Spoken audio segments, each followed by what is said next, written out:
High সবাইকে, কেমন আছো তোমরা সবাই? আশা করি সবাই খুব ভালো আর সুস্থ আছো। আমরাও ভালোই আছি। তো আজকে যাচ্ছি ডিব্রুগড় লাউহালে। সেখানে একটা আমার লিটিল ব্রাইড, যেটা অ্যাসামিসে তুলনী বিয়া বা শান্তি বিয়াও বলা হয়, ওইটারই ব্রাইডের আজকে রিসেপশন ছিল আর কি।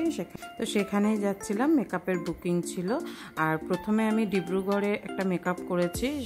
তো যেই লিটিল ব্রাইডকে আমি সাজাতে যাচ্ছিলাম তারই মাসিকে আগে প্রথমে আমি ডিব্রুগড়ে সাজিয়ে তারপর সেখান থেকে আর কি লাউহাল থেকে নিতে এসেছিল, কারণ অনেকটাই ভিতরে ওদের ঘর, আমার পক্ষে আর কি যাওয়া পসিবল ছিল না। তো বলল এসে নিয়ে যাবে, আবার দিয়েও যাবে বাড়ি অবধি, কোনো অসুবিধা নাই। তো ঠিক আছে আর কি। তো যাচ্ছি আমি সেখানে। আর ওদের মানে আগেও আমি দুইটা রিসেপশন ব্রাইড করেছিলাম, ওদেরই বাড়ির রিসেপশন দুইটা ব্রাইড আমি করেছিলাম। তো ওদের এতই ভালো লেগেছিল আগের দুইটাও, তো এর জন্য এটাতেও আমাকেই বুক করেছে। আবার নভেম্বর মাসে ওদেরই বাড়িতে বিয়ে আছে, সেটাতেও আমাকে এখন থেকেই বুক করে রেখেছে। তো চলো দেখাই। প্রথমে আমি যে ডিব্রুগড়ে মেকআপটা করেছি সেটা ওনারা কমফোর্ট হোটেলে ছিল আর কি, শান্তিপাড়া যেটা কমফোর্ট হোটেল। আমি পুরাটা এখন দেখাচ্ছি না, পরে আমি দেখাবো। এটা প্রথমে আমি সকাল 10টার সময় ওনাকে মেকআপটা করেছি, কারণ উনি সম্পূর্ণ ড্রেস আপে ছিল না, তো এর জন্য পুরাটা সামনে আয়না ছিল, পুরোটাই দেখা যাচ্ছিল। এই জন্য বললো শুধু পিছনটাই একটু ভালো করে ভিডিও করতে, তো সেটাই করেছি।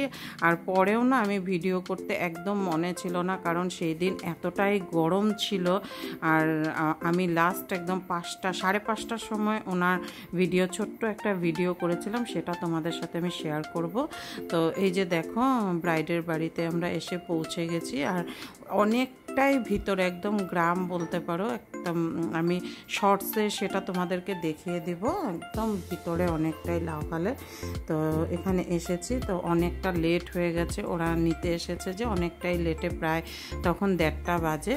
আর আসার সাথে সাথেই আমাদেরকে কফি, তারপর ফুচকা এগুলা দিয়েছে খেতে। খুবই ভালো ব্যবহার ওনাদের।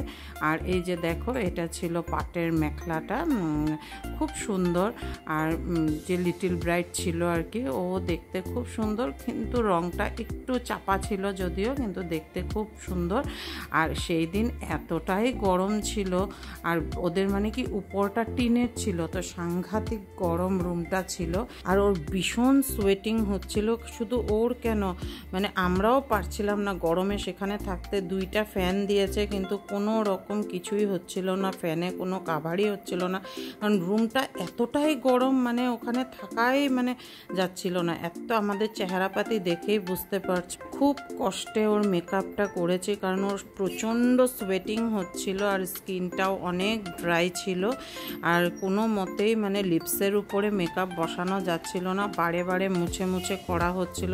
আর ওকে যেখানে বসানো হয়েছিল সেখানে শুধু একটা ফ্যান ছিল, তাও সেই ফ্যানের আগে অন্যেরা এসে দাঁড়িয়ে যাচ্ছে, তাই ওর ভীষণ কষ্ট হচ্ছিল মানে মেকআপ ড্রেস আপ নিয়ে, কারণ বাচ্চা তো বুঝতেই পারছো আর কতটা কষ্ট হচ্ছিল। তো যাই হোক, ওকে দেখতে কিন্তু ভীষণই সুন্দর লাগছিল।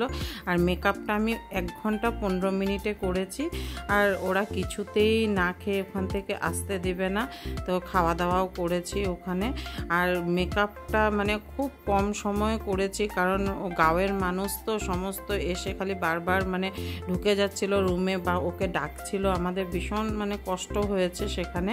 তো এর জন্যই মানে খুব তাড়াহুড়ো করে মেকআপটা করেছি। যদি আরেকটু সময় পেতাম ভালো ছিল, কিন্তু যাই হোক তারপরেও খুব ভালো হয়েছে, ওদের খুবই পছন্দ হয়েছে। তো লাস্টের একটু পার্ট তোমাদের সাথে শেয়ার করব, কারণ আমি যখন ভিডিও করছিলাম না, ও এতটাই খুশি ছিল যে ও ফট করে ওটা বলে উঠেছে কথাটা, তোমাদের সাথে শেয়ার করছি। তো চলো, টাটা।